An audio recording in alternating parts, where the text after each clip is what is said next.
Суюнчу, наконец-таки в Кыргызстане появляются классные, современные общественные туалеты. Вот один из них, и такие красавцы будут построены по всей стране. Более 60 объектов туалетов, часть из них чисто туалеты, часть из них будут информационные центры, места для покупок каких-то снеков небольших, построены по всей стране. Сейчас мы находимся в сторону Исыкуля, вот развилка знаменитая, где мы покупаем с вами кукурузу, есть электрическая автозарядка для тех, кто пользуется электромобилями. И давайте посмотрим, как находится ситуация внутри этого здания.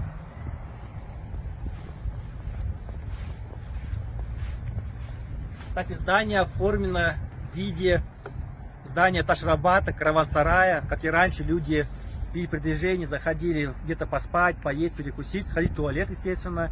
И вот здесь сделали такую смесь. Здание похоже на Ташрабат с хай-теком. Так что, welcome to Kyrgyzstan.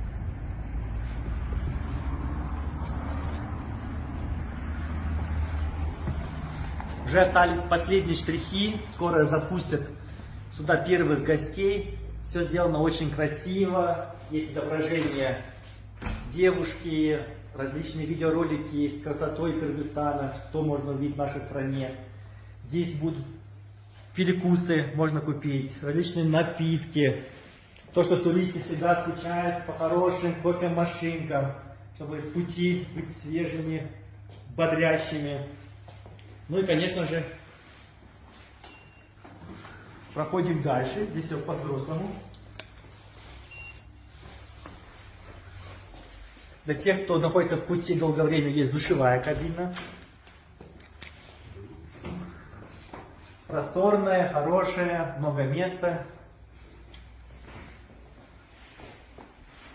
Предусмотрено для людей с ограниченными возможностями.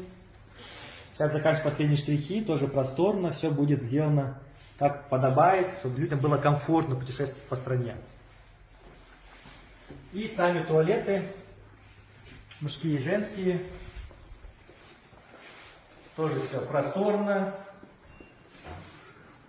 все аккуратно.